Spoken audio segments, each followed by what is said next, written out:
గజం భూమి కేవలం 5,000 రూపాయలతో 135 గజాల డిటిసిపి అండ్ రేరా ఫ్లాట్ కేవలం 7 లక్షలు మాత్రమే. Welcome to Suman TV. నమస్తే సార్. నమస్తే అమ్మా. సార్ ఎలా ఉన్నారు? ఫైన్ అమ్మా. సార్, బ్యాంక్ స్కీమ్స్, అసలు బ్యాంక్లో ఏమేమి స్కీమ్స్ ఉంటాయి, అసలు దాని ఎలిజిబిలిటీ ఎలా ఉంటుంది? బ్యాంకులో సాధారణంగా కొంత అకౌంటెన్సీ పరిజ్ఞానం ఉండే వాళ్ళకి అసెట్స్ లయబిలిటీస్ అనేది మనం వ్యక్తిగతంగా కూడా మన ఇండివిజువల్ మన నెలసరి జీతంలో కూడా we can maintain that assets and liabilities. తెలుగులో చెప్పాలంటే ఆస్తులు అప్పులు. మనకి ఎన్ని ఆస్తులు ఉన్నాయి, అప్పులు ఉన్నాయి. బ్యాంక్ నుంచి ఆలోచిస్తే మనము డిపాజిట్ చేసుకున్నవన్నీ బ్యాంక్కి అప్పులు, because they have to pay back to us. Bank ఏదైతే లోన్ ఇస్తుందో బారోయర్స్కి అవి బ్యాంక్కి ఆస్తులు. ఇది ప్రధానమైన విషయం. ఇప్పుడు మనము అంటే జనరల్ పబ్లిక్లో మనము బ్యాంకులో 80% మంది డిపాజిట్ చేస్తారు. వాళ్ళకుండే స్మాల్ సేవింగ్స్, మీడియం సేవింగ్స్. అప్పు తీసుకునే వాళ్ళు తక్కువ ఉంటారు, డిపాజిట్ చేసేవాళ్ళు అసంఖ్యాకు ఉంటారు. దానికి మన జన్ ధన్ యోజన JDY అది రీసెంట్ స్కీము. ఇంతకుముందు we use to say financial inclusion.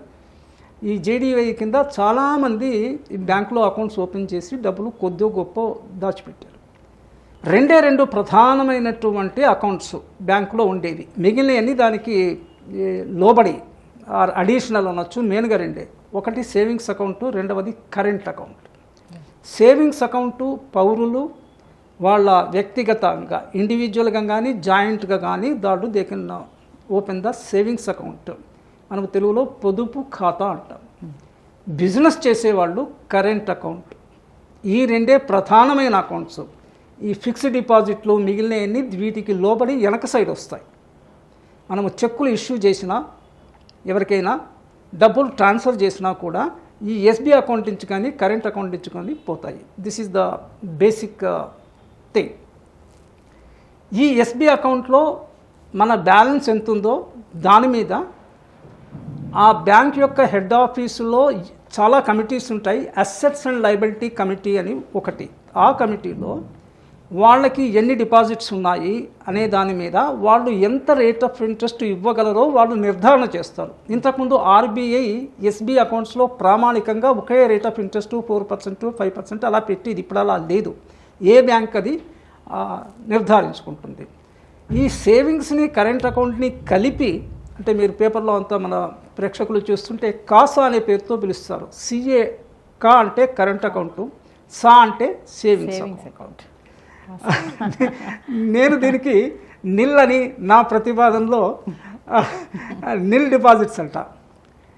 NIL క్యాపిటల్లో NIL no interest. NI current account మీద బ్యాంక్ ఇంట్రెస్ట్ ఇవ్వదు. బిజినెస్ వాడు నువ్వు 10 కోట్ల కరెంట్ అకౌంట్లో ఉన్నా కూడా they don't pay single paisa interest on it. కానీ SB అకౌంట్లో ఒక లక్ష వదిలేయండి, 5,000 ఉన్నా కూడా you get a interest. Maybe less percent, 4%, 5% bank to bank differ అవుతుంటుంది. దాన్ని అయితే LI లో ఇంట్రెస్ట్. రెండు కలిపి నిల్ డిపాజిట్స్ అని. నిల్ డిపాజిట్స్ అని నా వ్యాఖ్యానము. నార్మల్గా అందరికీ అర్థమయ్యేటట్టు కాసా అంటారు, కరెంట్ అకౌంట్, సేవింగ్స్ అకౌంట్. ఆ తర్వాత ఫినాన్షియల్ ఇన్స్టిట్యూషన్స్ 2 రకాలుగా ఉంటాయి. అసలు ఇన్స్టిట్యూషన్స్ 2 రకాలు: financial institutions, non financial institutions. డబ్బుతో డీల్ చేసేవి ఫైనాన్షియల్ ఇన్స్టిట్యూషన్స్. దీంట్లో మళ్ళీ 2 రకాలు. ఒకటి బ్యాంక్స్, రెండవది non banking financial institutions. Non banking financial institutes కూడా లోన్లు ఇస్తుంటాయి. వాళ్ళు కూడా డిపాజిట్లు తీసుకుంటారు. With the permission of the RBI licence తీసుకొని they will be doing that one. కానీ బ్యాంకులకు ఉండే అడ్వాంటేజ్ ఏంటంటే bank alone can issue cheque books. No other financial institutions other than a bank can issue a cheque book. మరి ఈ cheque book fixed డిపాజిట్లో ఇవ్వరు. Cheque book ఇచ్చేది only 2 అకౌంట్స్లోనే. వన్ ఈ savings account, the other is current account. ఇది ప్రాథమికమైనటువంటి విషయము. So we have only CASA or null deposits accounts. కొంచెం వెనక్కి లోపలికి వెళ్తే fixed deposit, RD recurring deposits అని వాటిని వేసి తెలుగులో కాల వ్యవధి డిపాజిట్స్. మ్యాక్సిమం 10 years వరకు పెట్టుకోవచ్చు. 10 years దాటితే ఒకవేళ కోర్టు నుంచి వచ్చిన డిపాజిట్ అయితే మైనర్ పిల్లల్లో ఏదో మైనర్ ఒక 3 ఏళ్ళ అబ్బాయికో అమ్మాయికో డిపాజిట్ చేయాల్సి వచ్చింది. పేరెంట్స్ ఏదైనా యాక్సిడెంట్లో పోయినప్పుడు కోర్టు నుంచి వాళ్ళకి ఏదో వచ్చింది. వాళ్ళ మైనార్టీ తీరేంత వరకు 18 ఇయర్స్కి రావాలి కదా, అంటే 18లో 3 తీసేస్తే 15 ఏళ్ళ వరకు పెట్టాలి. ఆ ఎక్సెప్షన్ తప్ప కస్టమర్ వెళ్ళి అడిగితే 10 ఏళ్ళకి మించి డిపాజిట్ తీసుకోరు, ఓకే. ఆర్డీ కానీ ఫిక్స్డ్ డిపాజిట్ కానీ. ఈ ఎస్బీఐ వీటికి ఎస్బీఐ కరెంట్ అకౌంట్ మీ ఇస్తే డిమాండ్ డిపాజిట్స్, టెక్నికల్గా ఈ కాల వ్యవధి ఉండే దాంట్లో మీ ఇస్తే time deposits, because they are for a particular time. This is the broad classification of the deposits. ఈ సేవింగ్స్ బ్యాంక్స్కి వస్తే మళ్ళీ ఈ మధ్యన చాలా ఫ్రాడ్స్ జరుగుతున్నాయి. చాలామంది సోషల్ మీడియాలో చూసుంటారు, నాకేదో ఫోన్ నెంబర్ వచ్చింది, నేను ఏదో ఆన్సర్ చెప్పాను, ఓటీపీ అన్నాడు, ఏదో చెప్పాను నాకు తెలియక, ఇంత లోపల నా బ్యాంక్ అకౌంట్లో నుంచి 4 లక్షలు పోయినాయి, 2 లక్షలు పోయినాయి అంటున్నారు. ఇది ఇక్కడ చాలా జాగ్రత్తగా గమనించాల్సిన విషయం. హైబ్రిడ్ డిపాజిట్ స్కీమ్ అని ఆల్మోస్ట్ అన్ని బ్యాంకుల్లో ఉంది. హైబ్రిడ్ డిపాజిట్ అంటే current SB account come FD account. ఒక థ్రెషోల్డ్ మనం మార్క్ ఇచ్చి 5,000 కన్నా మించితే నా ఎస్బీ అకౌంట్లో నుంచి ఆటోమేటిక్గా it should go to my FD account. 5,000 కన్నా తక్కువైనప్పుడు అది నాకు ఫస్ట్ ఎఫ్డి ఉందో అది క్లోజ్ చేసి మళ్ళీ రావాలా. అప్పుడు ఇలాంటి ఫ్రాడ్స్ జరిగినప్పుడు యువర్ లాస్ ఈస్ మినిమైజ్డ్. 5,000తోనే పోతుంది. మీరు ఒక 50,000 5 లక్షలు ఎస్బీలో పెట్టుకుంటే అవి మొత్తం పోయే అవకాశం ఉంది. ఎఫ్డీలో ఉండే అకౌంట్కి fraudsters cannot have a direct access to it.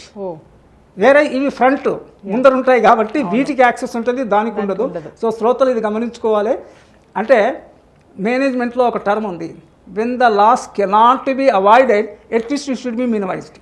నష్టం తప్పదు అనుకున్నప్పుడు కనీసం తగ్గించుకోవాలి. ఓ 1,000, 2,000, 5,000 కూడా పోయింది అనుకుంటాం, దాని గురించి వ్యధపడాల్సిన పని కూడా లేదు.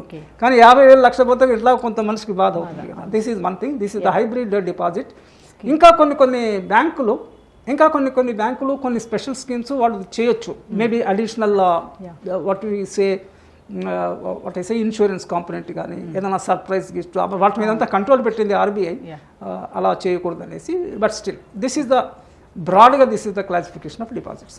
సార్ ఇప్పుడు కొన్ని బ్యాంక్స్ చూసుకుంటే ఈ స్కీమ్స్ అనేది బ్యాంక్ కూడా డిఫరెంట్గా ఉంటాయి. ఆ స్కీమ్స్ అన్నీ ఒకటే ఉంటుందంటారు? బ్రాడ్గా నేను చెప్పింది CASA deposits on monthly basis, on daily basis, daily products అంటారు.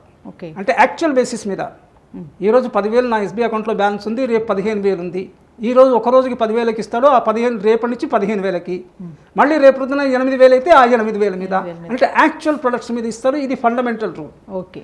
పబ్లిక్ని అట్రాక్ట్ చేయడానికి సేవింగ్స్ ఫోర్ట్ నైట్లని, సేవింగ్స్ వీక్ అని, డిపాజిట్స్ వీక్ అని కొన్ని బ్యాంకులు పెట్టి దాని ఏమన్నా కొంచెం చిన్నపాటి గిఫ్ట్లు ఇవ్వడం కానీ, లేకపోతే నేను ఇందాక చెప్పినట్టు అలాంటిది ఏమైనా ఇవ్వచ్చు. కానీ ఐ మీన్ అంత కొట్టొచ్చినటువంటి మార్పులు ఏముండవు, because all subject to RBI దీనివల్ల. అయితే ఆర్బీఐ కొంత స్వేచ్ఛ ఇచ్చింది బ్యాంకులకి. ఆ స్వేచ్ఛలో ఆ ఇచ్చిన డిస్కషన్లో they may give some add on benefits possible. Sir అయితే ఫైనల్గా మా వ్యూవర్స్కి మీరు ఒక 2 మంచి స్కీమ్స్ ఏమైనా చెప్తారా? ఒకటేమా, ఇండివిజువల్గా ప్రతి ఒక్కళ్ళకి బ్యాంకులో సేవింగ్స్ బ్యాంక్స్ అకౌంట్ ఉండాలి. మొన్న ఒక సెమినార్లో కూడా నేను చెప్తున్నాను, బర్త్ సర్టిఫికెట్ ఇచ్చే ముందు government should ensure that unless the parents open A bank account for them birth certificate should not be given. అంటే ఇది కొంచెం రెవల్యూషనరీ దిస్ వన్. కారణం ఏంటంటే బాబో పాపో పుట్టిన తర్వాత 21 రోజు చేస్తున్నాం మన దగ్గర 21st డే నేమింగ్ సెరమనీ. ఏదో గిఫ్ట్లు క్యాష్లో కైండ్లో వస్తాయి కదా, మీరు అప్పటికే అకౌంట్ ఓపెన్ చేస్తే ఆ క్యాష్ అంతా ఆ డిపాజిట్లో చేయొచ్చు కదా. ఆ పాప బాబు పెరిగి 5-10 ఏళ్ళ నా బ్యాంక్ అకౌంట్ అనేటువంటి ఒక స్పృహ ఒకటి ఉంటుంది కదా, సేవ్ చేయాలనేటువంటి ఒక జ్ఞానం పెరుగుతుంది కదా. వాళ్ళు పెరిగిన దీంట్లో in the process of this one అదే బ్యాంకులో మనం పెట్టుకోవచ్చు అనేసి. అప్పుడు బ్యాంక్ సీనియారిటీ పెరిగి బ్యాంక్ మేనేజర్ కూడా 10 ఏళ్ల నుంచి ఈయన అకౌంట్ ఉంది, ఇతను ఫారిన్ వెళ్తున్నాడు, ఎడ్యుకేషన్ లోను విషుడు ఇవన్నీ వస్తాయి కదా.